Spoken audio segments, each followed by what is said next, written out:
Salut tout le monde, bienvenue sur cette nouvelle vidéo. Comme vous avez pu le voir sur le titre, elle sera sur le basilic, devenu célèbre grâce au film Harry Potter.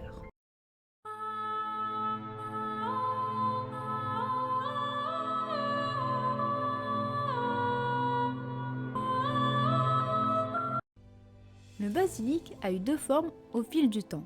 On va commencer par sa forme la plus connue et la plus ancienne. Je parle bien sûr du serpent géant. Si on s'intéresse de plus près à son nom, basilic veut dire petit roi, ce qui fait de lui, d'après les légendes, le roi des serpents. Maintenant, passons à son mode de vie. On va commencer par son habitat. Il vivait dans des endroits humides, comme des grottes, près des rivières ou même des souterrains. Il se nourrissait d'animaux comme des chèvres ou des cerfs, mais pas seulement.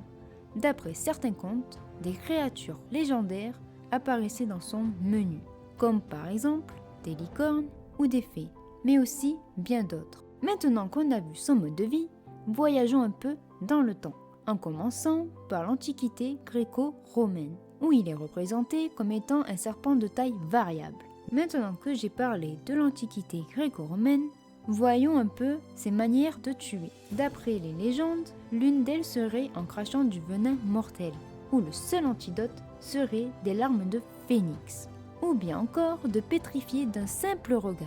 Mais on dit aussi qu'il avait un souffle toxique. Mais malgré tout ça, on pouvait le tuer avec un simple accessoire. Et cet accessoire est un miroir. Et oui, rien que ça. D'après Aristote, il se donnerait lui-même sa propre mort en se regardant dedans. Son pouvoir se reflèterait dessus et se retournerait contre lui-même et le tuerait. Pas très pratique de ne pas pouvoir se regarder dans le miroir le matin. Et vous vous en dites quoi? Bon, revenons à notre sujet. Alexandre le Grand avait fait forger un bouclier poli comme un miroir pour pouvoir se protéger d'un basilic en cas de rencontre. Quant aux chrétiens, il était symbole de luxure, mais aussi une représentation de Satan. Mais pas que, il symbolisait aussi le danger mortel, qui pouvait bien sûr être évité grâce à la protection d'un ange divin. Mais comme vous pouvez vous en douter, ce serpent géant n'est pas invincible. Il a des défauts comme tout le monde. Et un chant le rend complètement fou. Vous ne devinerez jamais lequel. Haha, c'est celui du... Eh oui, celui du coq. Je le comprends complètement. Les coqs rendent dingue à chanter à 6 heures du matin. Mais ils ont aussi deux prédateurs. Le premier est la belette. Mais c'est une blague. Un petit animal comme ça peut tuer un géant? Je suis sûre que je te crois pas trop, hein. Et pourtant, ma petite mystique, c'est bien la vérité. Mais ne t'inquiète pas, il y en a un plus grand. Et c'est l'élal, qui est un amphibien de la taille d'un cheval, qui possède des défenses, des cornes mobiles, une mâchoire de sanglier et une queue d'éléphant. Ah, là, c'est beaucoup mieux. Mais t'as pas mis d'image de l'élal. Et comment je fais pour savoir à quoi il ressemble? Et non, désolé Mystique, malheureusement, j'en ai pas. Mais tu peux toujours faire jouer ton imagination. Bon, maintenant qu'on a parlé de ses points faibles et de ses prédateurs, remontons dans le temps jusqu'au Moyen-Âge, où il avait une forme complètement différente de celui d'un serpent géant. La représentation de cette époque était un mélange entre un coq et un serpent, issu d'un œuf de crapaud ou de serpent couvé par un coq. Oui, vous avez bien entendu, il était couvé par un coq et pas par une poule. Il avait une tête de coq garnie de plumes, deux pattes de coq, des serres puissants et des ailes qui pouvaient être soit d'un coq ou de chauve-souris. Mais son nom aussi avait changé. Il ne l'appelait pas basilic, mais basilicoque. Oui, je vous l'accorde, ils sont vraiment pas allés chercher très loin pour le nom. Mais ce n'est pas tout. Au Moyen-Âge, le peuple croyait réellement à son existence. Il représentait souvent la mort. Le coq, lui, symbolise le ciel et le soleil. Mais le serpent symbolise les tunnels du monde des morts et de la terre, ceux qui formeraient une alliance entre les deux mondes. Quoi qu'il en soit, qu'il ait la forme d'un serpent géant ou qu'il soit mi-coq, mi-serpent, le basilic ou basilicoque est féroce et extrêmement hostile.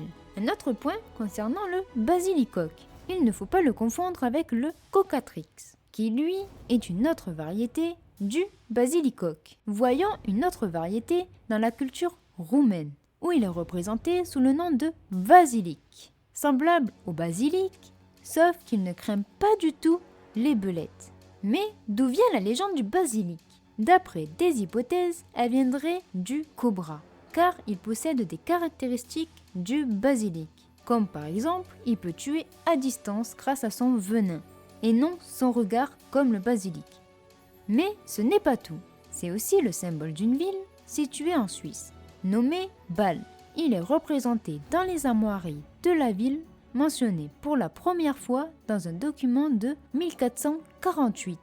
On le retrouve aussi sur la gravure sur bois de Maître DS de 1511 intitulée Basilic. Et pour finir, on le retrouve aussi dans plusieurs œuvres, comme les Contes de Canterbury de Georges Chaucer ou William Shakespeare.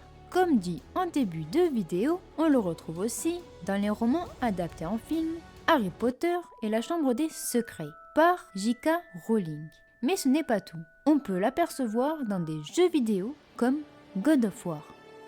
Avant de conclure cette vidéo, je vais vous raconter une petite histoire sur le basilic qui se déroule en France et plus précisément à Bordeaux. Et cette légende commence aux alentours du XIIIe siècle. Au croisement des rues Augustine et Gradiolet se tient un puits. Les habitants s'en servaient pour se ravitailler en eau. Quand un jour, en passant à côté de ce fameux puits, on pouvait y entendre des bruissements tout au fond. Des personnes voulaient savoir ce qui se cachait derrière ces murmures. En regardant par-dessus le puits, ces courageux tombèrent complètement morts. Mais qu'est-ce qui pouvait tuer des hommes sans les toucher? Là était la question.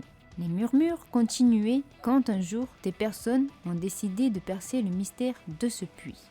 Ils s'en approchèrent, mais à peine ont-ils regardé à l'intérieur qu'ils succombèrent les uns après les autres autour du puits. Alerté par le vacarme, un homme qui revenait d'une croisade en Égypte traverse la foule d'un pas sûr. Il savait quelle bête se cachait dans le puits et connaissait le moyen de s'en débarrasser. Il récupère un miroir trouvé sur la place et descend tout au fond du puits. L'intrépide s'aventure de plus en plus dans l'obscurité à la rencontre du monstre. Voilà, il est assez proche de la bête. Quand celle-ci tourne la tête et porte son regard sur l'homme, il dégaine direct le miroir devant lui et face à son reflet, la créature trépasse aussitôt. L'animal qui semait la terreur dans le puits est un basilic immigré de Touraine pour finir ses jours à Bordeaux. Il avait un corps de serpent, une tête avec sa crête, deux pattes à l'avant, des ailes et des plumes d'un coq. Et c'est ce jour-là que la rue prendra le nom de Mireille, qui signifie miroir, pour honorer le héros qui a vaincu le basilic et les dangers de ce puits de terreur.